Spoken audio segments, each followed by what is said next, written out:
Hi, I'm Kevin Gleason, and I'll be your host this week as Varsity845, the show, changes up the format a little to bring you a preview of the opening round of the Section 9 football playoffs. I'm here with your regular host, Kevin Witt, who switches to the experts chair to give us his insight to this weekend's action. We'll get to the weekly top 10 rankings later. But let's jump right into breaking down the Section 9 football playoffs. The first round features 5 games that are rematches of regular season showdowns. We'll start in Class AA with Menacing Valley playing Newburgh Free Academy. Kevin, your thoughts on that ball game? Well, the first time they played, it was 13-10 Menacing Valley, a 3-point game that I heard later could have been 17 from people on both sides. Now, 2 months later, it is a 3-point game because Newburgh has gotten a lot better. If you had to pick a favorite in this game, who's a favorite? Well, I mean, again, if Menacing Valley plays well, because it has had a tendency to make mistakes at times, Menacing's going to win this game. But Newburgh has a kid named Fred Lockleary who's now playing tailback. He's a sophomore and he's tremendous, and that opens things up on the field for them. They got Matt Walker, who's a powerful back, and this kid Mark Corrado, their kicker. You think he's a relative, how much I talk about him all the time, but he makes a difference in these kind of games.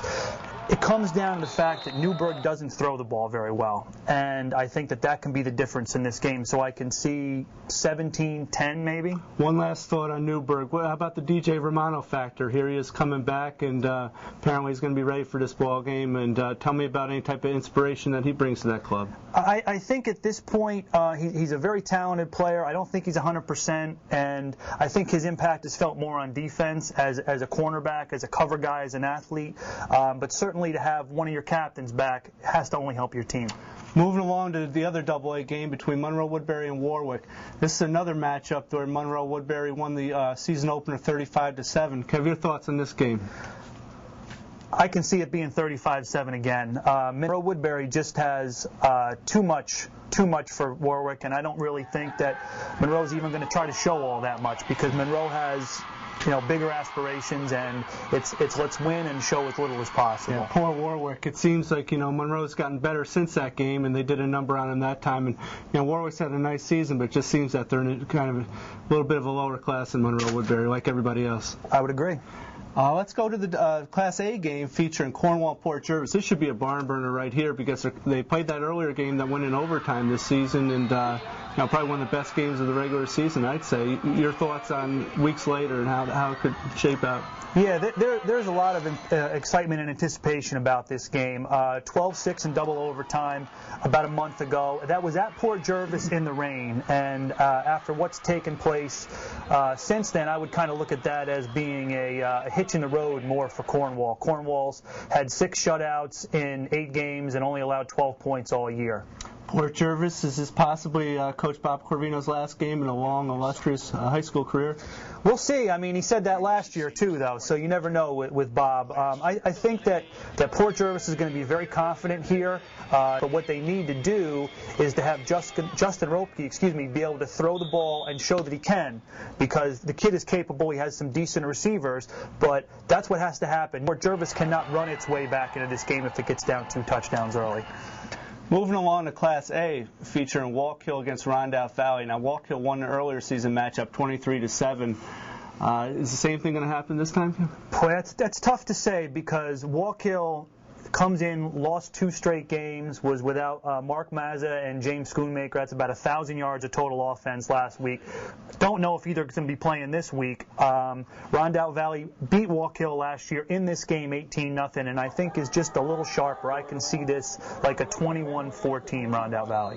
Quick thought on Rondout Valley. I did a piece on this Luis Delgado, the running back. What type of seasons he had, and what type of number do you think he can do in Wallkill? Well, I mean, an all-purpose back. I mean, Coach Jim Malik likes to use those kind of guys as much as he can.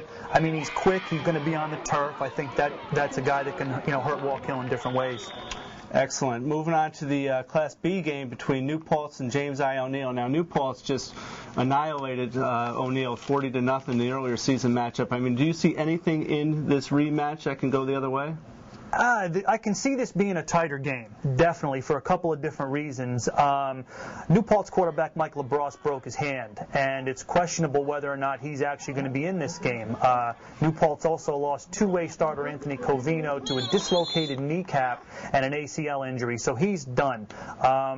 O'Neill is playing better ball. O'Neill went 3-1 in the division, nearly won the division title, so I'm going to be fired up to play this game. I don't know that O'Neill can pull off an upset, but it's not going to be a 40-point game. Sounds good. The other Class B game featuring John S. Burke Catholic against Ellenville. This seems like a great matchup too, right? It is. Ellenville winning that division is a tremendous accomplishment, winning Division II. These teams have not played each other, but Burke beat Ellenville last year 45-0, and there's going to be a lot of kids on the field who were on the field that day. Now, Brian Burns wasn't a quarterback for Ellenville last year, which is going to make a difference, but I like Burke's schedule. Burke's played a very hard non-league schedule, and I also like the fact that there's a lot of key veterans like Steve Ferrazera, two-way starter, running back, linebacker. I said Burke is going to be the Class B champion in the beginning of the year. I underestimated New Paltz a bit, but now that Burke pick is looking pretty good, I think. Ellenville has had a fantastic year, and there were times not long ago where they had trouble winning, on any given week, no less having a chance to win a sectional title. What's it been with Ellenville, the key to their kind of program turnaround? I think it's just getting the numbers and the consistency. I mean, that's a very, don't underestimate the importance of Ellenville winning this championship, their division title, and being in this game. It's huge for the section when these league games become tough. You can't just keep winning games 39-0, and Ellenville was on the other side of a lot of those for a number of years. So It's good for the section to see that. It really is. Sounds great, Kevin. We got a lot of great coverage this weekend, online and in Times-Herald Record. Let's kick it back to Kevin for his weekly top 10 rankings. So let's just move right into this. Number 10, Rondout Valley. In the Section 9 Class A playoffs, as usual. Number 9, Valley Central. Missed the playoffs, but still had a top 10 season. Number 8, Port Jervis will be primed for the Cornwall rematch. Number 7, Warwick. This might be more satisfying than the title years. Number 6, Kingston drops one place after a 1-point loss to Newburgh. Number 5, Newburgh. It isn't often Newburgh is considered a local underdog. Number 4, Delaware Valley, Pennsylvania will move to 9-0 with a victory over North Pocono. Number 3, Minisink Valley. Can't overlook Newburgh and expect to get its dream game. Number 2, Cornwall, looking to avenge its worst performance of the season. And number 1, Monroe-Woodbury. The first step to the Carrier Dome comes Saturday.